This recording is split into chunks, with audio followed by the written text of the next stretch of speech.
Eu sou Alexandre Lorenzini, da In-House Consultoria e Tecnologia, e estou aqui na TV Relacionamento também.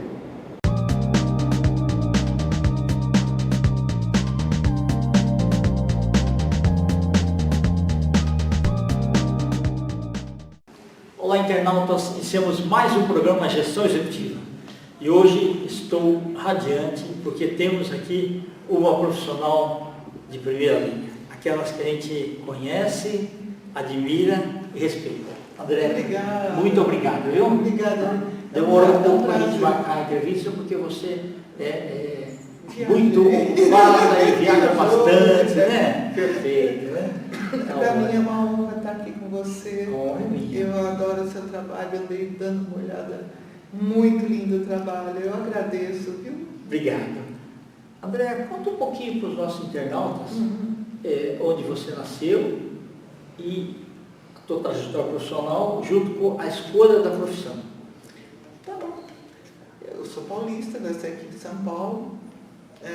Minha mãe era gaúcha, meu pai era argentino. Oh, que bacana! Nossos avós vieram fugidos da guerra na Europa. Todos, a família foi para a Argentina, outra veio para o Brasil. E eu tenho um irmão mais novo, 3 anos. E eu sempre estudei em escola pública, desde o grupinho escolar. Eu também, era ótimo, né? Depois eu fiz Alberto Levi, escola pública. E quando chegou a época da faculdade, fazer vestibular, eu tive que fazer cursinho, porque a diferença era muito grande. Sim. Mas tinha uns métodos únicos, se você fazia o simuladão, se você fosse bem, você tinha desconto. E, então, eu tinha uma amiga que acabou entrando na Poli, nós duas nos matávamos de estudar para conseguir o desconto. Sim, ia facilitar para a família. E nós duas estudamos no Alberto Levi. Quando nós fomos para o colegial, tinha acabado de começar o sistema de colegial, né? Antes tinha científico. Isso. A escola normal. Exato. Então, ainda as disciplinas eram meio misturadas, não estavam bem estabelecidas. E eu caí com uma disciplina que devia ser para o normal, uma disciplina, ou 1 ou 2 aulas de psicologia que eu não sabia nem que existia. Só que nessa aula, a professora explicou, falou do Freud, explicou o que ele fazia. Foi instantâneo, foi amor à primeira vista. Eu nunca pensei em outra profissão, eu cheguei desesperada em casa. Na época não tinha Google, tinha as enciclopédias. Sim, verdade. E eu fui atrás do Freud na enciclopédia, do Freud eu fui para outra e para outra e para outra e comecei a ler tudo que a enciclopédia trazia sobre pessoas que faziam pouca isso. coisa, né? Se for comparar hoje com o Google, era pouquinho, eram poucos parágrafos. Pessoas que faziam aquilo, eu queria fazer aquilo. Aí aquilo se chamava psicologia. Eu nunca pensei em fazer outras coisas, mas na época a profissão era muito pouco conhecida, então eu falava, faça pedagogia. Não tem nada a ver. Verdade. Ou, você não quer entrar na medicina e fazer psiquiatria? Também não é o que eu queria. São coisas diferentes. Sim, verdade. Estão no mesmo caminho, mas são diferentes. E aí foi que eu me esgoelei num cursinho, no 3º colegial, e eu consegui entrar na USP. Parabéns. Foi muito bom. Eu cursei o Instituto de Psicologia da USP em plena época de ditadura. Havia uma consciência muito aguda, uma consciência política muito aguda na época. E havia também o desejo de não apenas ter consciência, mas o desejo de fazer alguma coisa. O fazer era limitado pelas limitações da própria ditadura, sim, mas as pessoas iam nas manifestações e deixava a gente muito aceso também das notícias ao resto do mundo. Eu acho que esse período fez parte da minha formação, essa consciência política, essa consciência de mundo. Eu acho que isso foi incisivo para a minha formação pessoal e profissional. E aí sim, quando chegou nos últimos anos, eu precisava trabalhar, porque a família não vivia em berço esplêndido.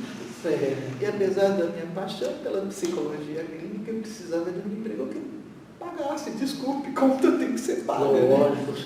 E daí eu já tinha conhecido meu marido, a gente estava começando a namorar e ele fazia GV. Então, como ele tinha tendência a cabular aula, e eu não queria que ele cabulasse, ele não passava e a gente nunca dava, né? Já estava indo mais adiantado no nosso relacionamento. Eu comecei a ir assistir aula junto com ele, e aí conheci um dos professores que me deu um estágio na René Polan, que é a Ródia. Perfeito, bacana. Onde eu aprendi muitas coisas. Eu adorei. Foi nessa época que, para mim, desde o colegial só existia psicologia clínica, as outras áreas não são negociadas, que eu comecei a me interessar, durante a formação, eu comecei a me interessar pela psicologia social.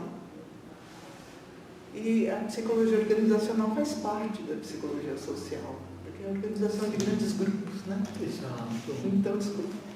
Então, eu aprendi com as coisas que eu aprendi na Ródia, além do francês.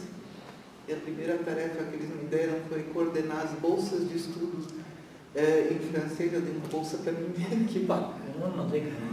Essa bolsa depois, esse francês que eu me apaixonei direto, é que garantiu minha entrada no doutorado. A prova foi em francês e eu fiz em 5 minutos. Porque eu continuei cultivando o francês daquela época, né?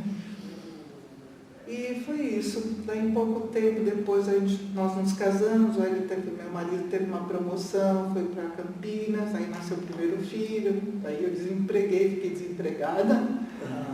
Assim que eu comecei a me ajeitar com o pessoal da PUC de Campinas, eu tinha uns amigos lá, daí ele foi promovido, nós fomos para Curitiba, daí nasceu a filhinha. E daí, finalmente, eu voltei para São Paulo, mas aí já fazia uns 4 anos, ou 5, que eu estava sem trabalhar. E eu acho que da minha geração, muitas mulheres passaram por essa parada profissional. A diferença é que eu acabei voltando para São Paulo mesmo. Em São Paulo tinha o quê? A mãe e o pai. Exatamente, um porto seguro. Eu acho que eles davam uns cutucões em mim. Então eu cheguei lá, com o filho amamentando, um pequenininho, tentando arrumar a casa no meio daquela bagunça. Aí chega a minha mãe, e agora, o que você vai fazer? Eles fechavam. Eu não sei, porque criança muito pequenininha, eu não sei. Você tem que começar, você tem que começar por algum lugar. E eu não sabia por onde começar, então achei um curso de coordenação de grupos operativos, ministrado pelo pessoal da PUC, muito sério, que era uma vez por semana à noite. E a gente só tinha um carro, então era uma luta para o carro chegar, para eu poder sair, para o marido ficar com os filhos para eu poder sair, era uma choradeira de criança, mamãe não vai embora. Duro. Mas eu fiz o curso, e ao longo desse curso a psicologia social já tinha morado no meu coração. Eu gosto de grupos, eu acho que as pessoas em grupo funcionam melhor, você também acha, né? É verdade. As pessoas quando estão umas com as outras funcionam melhor. Sim, verdade. E parece que as fraquezas de uma ajudam aí, né? Exato. Porque eles são mais duros, né? Ter um equilíbrio, né? Uma formação melhor. Mas eu ainda era apaixonada pela psicologia clínica. Então eu comecei quando a minha filhinha fez 2 anos, que começou a ir para a escolinha, o último, né? Eu comecei a atender na clínica de odontologia da cidade universitária. Tinha um contato lá, crianças com fissura lábio-palatal. Na verdade, eu trabalhava mais com orientação dos pais do que com as próprias crianças, que elas eram muito pequeninas, né?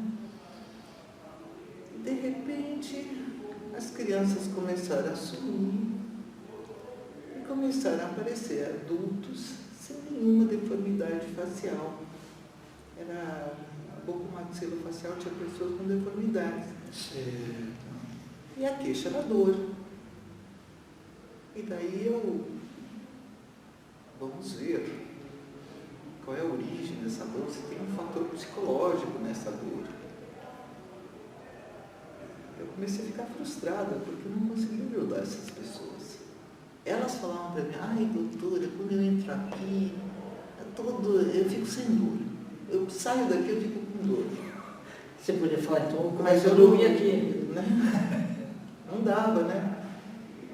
E daí eu comecei a achar que eu era uma péssima psicoterapeuta, porque eu não conseguia ajudar meus pacientes. Eu olhava, ai meu Deus, eu sou ruim.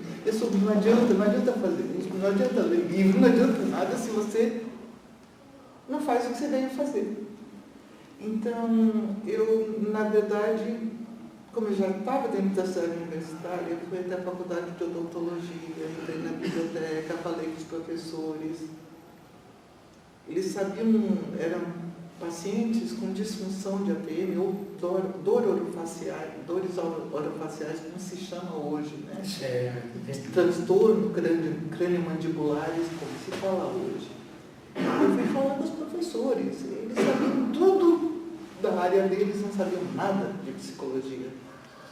Então eu fui para o Instituto de Psicologia da USP, afinal de contas estava em casa, fui à biblioteca, falei com os professores e eles também não sabiam, ninguém não tinha ouvido falar. E daí eu fiquei muito frustrada. Um belo dia eu estava conversando com a minha mãe e falei, ninguém sabe disso, ninguém sabe daquilo, não sei o que. Ela falou, se ninguém sabe, você faz. Que bacana. Você cria o saber. E foi, daí eu fiquei olhando assim, falei, né?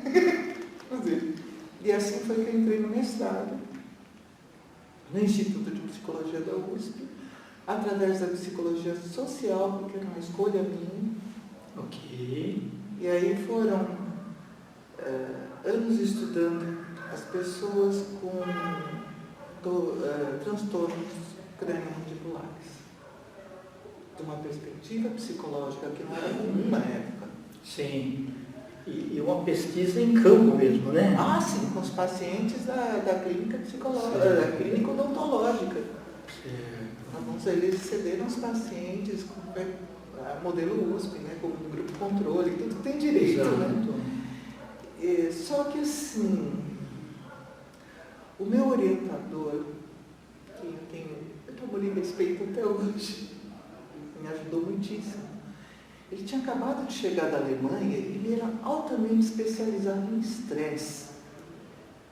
Então eu avaliei o estresse dessas pessoas. Embora havia assim, uma coisa estranha, mas peraí, você está com dor, você tem estresse. Não tem como você não ter estresse se você está com dor.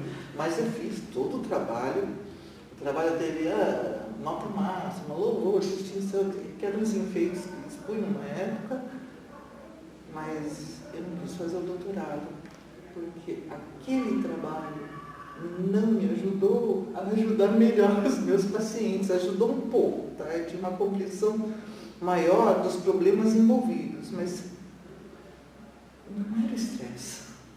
Então eu desisti de fazer o doutorado, falei, não vou fazer, está muito trabalho, vou fazer outras coisas. E a gente estava em véspera de viagem, nós íamos viajar para fora com os filhos, era uma viagem muito bonita. Eu telefonei para me despedir da minha mãe, né? Telefone, não sei porquê, geralmente eu ia à casa dela, mas liguei para telefonar. Ela falou, mas você não tem que se inscrever para o doutorado? Acho que não vou fazer doutorado, porque foi bonito e tal, mas não me acrescentou. Ela falou, eu sei porque você ficou frustrada, né? Eu fiquei, sabe por quê? Porque você não queria estudar estresse, você queria estudar a dor. Nossa, foi no X da questão. 35 fichinhas caíram, e durante esta viagem, que foi pela costa oeste dos Estados Unidos, de carro, bacana, linda, uma viagem linda. Você estava sendo planejada há muitos anos, né? a cada hotelzinho que eu ficava, eu pegava os papeizinhos do hotel e ia escrevendo o projeto. Via os insights, né? Dos insights, eu não tinha bibliografia, não tinha nada, escrevendo à mão. E quando eu cheguei o projeto, o esqueleto do projeto estava pronto, só tinha que sentar e apresentar. E foi aí que eu fiz apenas a prova de inglês, porque eu já tinha feito mestrado, a prova de francês, aliás. Sim. E ao longo dos anos eu gostei muito do francês, eu continuei lendo em francês, então 30 segundos para eu traduzir ou fazer o que eles pediam. Maravilhoso, viu? E aí no doutorado que eu me encontrei com a coisa da dor crônica. A gente precisa relatar isso num livro, né? Não, a gente gosta de falar aqui das pessoas, porque pela internet fica mais divulgado para todos os mais jovens, né? Os jovens não vão comprar esses livros. Não, mas é bacana. E aí foi que logo no primeiro ano, mesmo orientador, porque eu tinha ido muito bem, ele quis me orientar novamente, mas ele aceitou que a minha coisa era dor. Eu conheci o grupo de dor do Hospital das Clínicas e Faculdade de Medicina da USP. E nunca mais saí de lá, eu estou lá até hoje. Eles tiveram me acompanhar ao longo do meu doutorado, eles ajudaram a dirigir para onde ia. O meu doutorado foi com grupos operativos em pacientes com fibromialgia. Então, trouxe algumas luzes para o caminho. Agora nós temos muito mais colegas trabalhando com dor e com pessoas nessas condições crônicas. E até hoje eu estou lá, eu estou num programa que eles têm da Faculdade de Medicina da USP que se chama Liga de Dor. Eu estou lá desde 2000. Eu coordeno a área de psicologia da Liga de Dor. Paralelamente, eu contribuo com o grupo de dor, que é do Hospital das Clínicas. A Faculdade de Medicina e o Hospital das Clínicas são vizinhos, um do lado do outro, perfeito, né? fisicamente, E eu atendo os pacientes do grupo de dor da parte de neurologia, porque o grupo de dor agora é grande, tem ortopedia, tem a psiquiatria. Então, eu atendo os pacientes de dor crônica na neurologia. Esse trabalho é um trabalho voluntário. Desde o início sempre foi. Eu não trabalho para o hospital. Eu fui convidada a atender esses pacientes, fui convidada a participar da liga.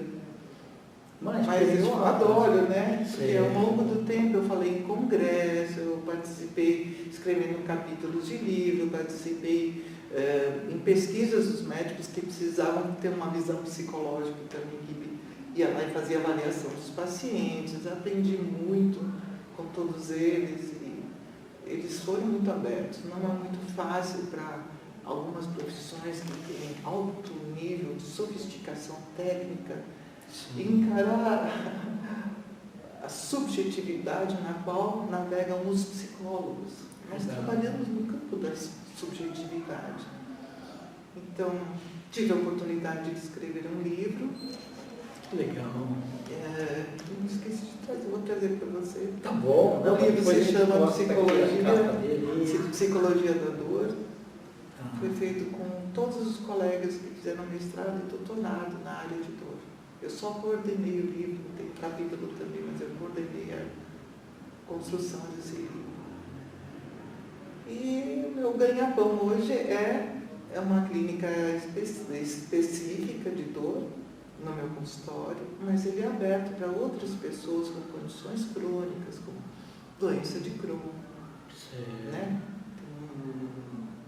O que é muito comum hoje, eu tenho intolerância à lactose. Antigamente não tinha, mas agora tem muita gente. É verdade, assim, verdade. Uma série de restrições que tem essas restrições atrapalhando a vida cotidiana. Eu tenho diabetes, também é uma condição crônica. Nós temos trabalhado muito com pacientes que têm condições crônicas. Porque a vida com uma condição crônica pode ser muito difícil. É verdade. André, você hoje se sente realizada? Eu me sinto sim, especialmente porque no meu consultório eu tenho acesso a pessoas de vários níveis Mas são pessoas que pagam, então elas têm um nível maior. Certo. Mas no hospital eu tenho acesso a todo mundo. Ok. Então eu conheço pessoas de todos os níveis. E eu pude encontrar pessoas muito corajosas. Muito corajosas. Eu sou especialmente grata a todos os pacientes que passaram por mim, porque a maioria das vidas que eu pude acompanhar dessa maneira distante de um psicólogo, né, Sim. revelou muitos heróis. Muitos heróis. E me inspiram muito. Como que você faz uma blindagem para você não pegar a dor das pessoas? Olha, nós temos disciplinas na própria graduação que ensinam os limites da transferência e da contra-transferência. E eu estou escrevendo exatamente agora sobre empatia e dor, eu já apresentei em congresso. Os limites da empatia, porque os psicólogos são treinados a ter um limite, quando eles não conseguem, eles vão procurar atendimento específico para psicólogos, mas os outros profissionais não. Tá certo. Então a gente tem sérios casos de burnout em enfermeiras. Eu esqueci de informar que os meus trabalhos no hospital me puseram em contato com inúmeras profissões. Então eu trabalho interdisciplinarmente muito bem.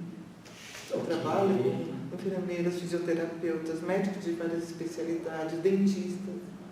Então, esses outros profissionais, inclusive assistentes sociais, fonoaudiólogos, terapeutas ocupacionais, é um grande grupo de profissões. Exato.